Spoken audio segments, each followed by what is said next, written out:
አብዛኞቹ የካንሰር ምርመራዎች ካንሰርን ቀድሞ ለማግኘት ይረዳሉ። ነገር ግን ካንሰር ሳይጀምር በፊት ሊከላከል የሚችል ምርመራ እንዳለ ቢነገርስ?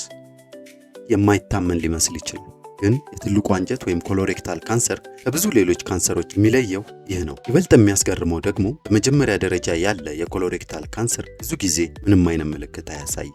ስለዚህ እስኪታመሙ ድረስ መጠበቅ በጣም ዘግይቶ ሊሆን ይችላል። ታዲያስ ማን መመርመር አለበት? ማን ለበለጠ አደጋ የተጋለጠ ነው? እርሶስ እንዴት መከላከል ይችላሉ? በዚህ ቪዲዮስ ለእነኚህ ጥያቄዎች ምላሽ እንሰጣለን። ቪዲዮውን እስከ መጨረሻ ይመልከቱት።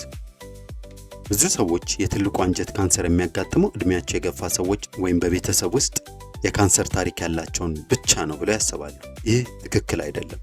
አዎ እድሜ ሲጨምር እና በቤተሰብ ውስጥ የኮሎሬክታል ካንሰር ወይም የቅድመ ካንሰር ፖሊፕ ታሪክ ካለ አደጋው ይጨምራል። በተጨማሪም አንዳንድ በዘር የሚተላለፉ በሽታዎች ካሉ ወይም ለረጅም ጊዜ የአንጀት መቆጣት ካለ ተጋላጭነቱ ይበልጥ ከፍተኛ ይሆናል። ይሁን እንጂ ብዙዎች ለበሽታው የሚያጋልጡ ሁኔታዎች ከአኗኗር ዘይቤ ጋር የተያያዙ ናቸው።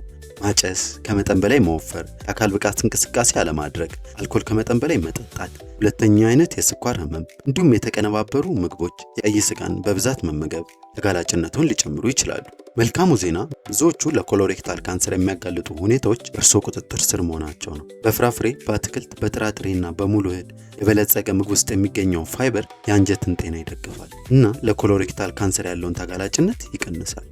መደበኛ የአካል እንቅስቃሴ ጤናማ ክብደትን ለመጠበቅ፣ የሰውነት ኢንሱሊን አጠቃቀምን ለማሻሻል እና ስር የሰደደ መቆጣትን ለመቀነስ ይረዳል።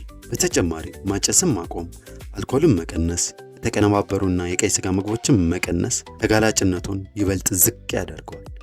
ታዲያ ምርመራ ለምን ያስፈልጋል? አብዛኛው ኮሎሬክታል ካንሰር የሚጀምርበት ፖሊፕ የሚሰኘው እጢ ወደ ካንሰር የሚለወጠው በብዙ ዓመታት ውስጥ ቀስ በቀስ ነው። ይህ ደግሞ ሐኪሞች እጢውን ወደ ካንሰር ከመቀየሩ በፊት የማስወገድ ዕድል እንዲያገኙ ያስችላቸዋል።